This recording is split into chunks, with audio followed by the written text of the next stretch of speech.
रिया चक्रवर्ती का एक बहुत बड़ा झूठ लेटर के थ्रू सीबीआई तक पहुंचा दिया गया है।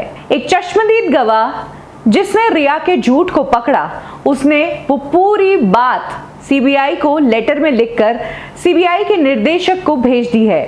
ऋषि कुमार शुक्ला को ये लेटर कब मिलता है, वो इस लेटर को एक्नॉलेज करते हैं या नहीं करते हैं, और इस चश्मदीद गवाह का बयान लेते हैं या नहीं लेते हैं, ये तो नहीं कहा जा सकता है। लेकिन 15 तारीख कूपर हॉस्पिटल में रिया चक्रवर्ती सुशांत सिंह राजपूत से कहां मिली थी, इस बात की सच्चाई वहां के चश्मदीद गवाह सुरजीत सिंह ने लेटर के थ्रू सीबीआई के डायरेक्टर को पहुंचा दी है। सुरजीत सिंह, जिन्होंने मीडिया में आके सब जगह कहा, वीडियो भी दिखाई कि रिया चक्रवर्ती को अंदर तक ले जाने वाले वो थे, और वहां पर क्या कुछ हुआ वो सुरजीत सिंह ने देखा और सुना। रिया चक्रवर्ती ने जब मीडिया में इंटरव्यू दिया तो उसको लेकर बहुत बड़ा झूठ बोला कि जब सुशांत को पोस्टमार्टम रूम से मॉर्चुरी या फिर मॉर्चुरी से एम्बुलेंस तक ले जा रहे थे, तब रिया ने सुशांत की एक झलक देखी। सुरजीत ने कहा कि यह बात बिल्कुल गलत है। रिया चक्रवर्ती मॉर्चुरी में आई थी और वहां पर आकर उसने सुशांत को देखा था।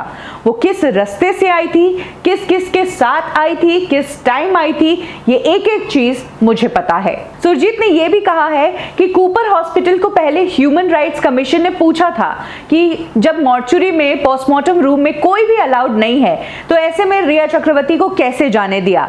तब कूपर हॉस्पिटल को बाद में पूछताछ करने के बाद ह्यूमन राइट्स कमीशन ने क्लीन चिट दे दी।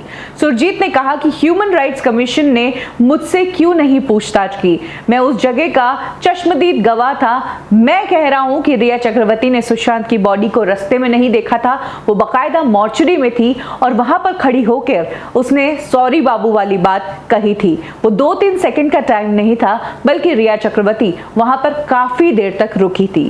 ये दावा सुरजीत सिंह ने किया है।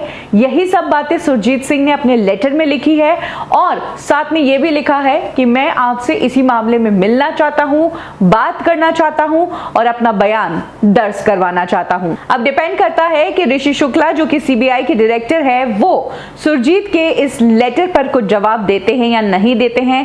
क्या सुरजीत का बयान लिया जाएगा, ये अब उन्हीं पर डिपेंड करता है। लेकिन हाँ, अब तक सुरजीत को कहा जा रहा था कि आप मीडिया में आकर इंटरव्यूज दे रहे हैं, आप सब तरफ ये बात बोल रहे हैं, आप खुद जाकर सीबीआई को क्यों नहीं कहते हैं। तो ऐसे में अब उन्होंने आगे बढ़कर खुद सीबीआई को अप्रोच किया है 15 जून की सच्चाई बताने के लिए और रिया के झूठ का पर्दाफाश करने के लिए।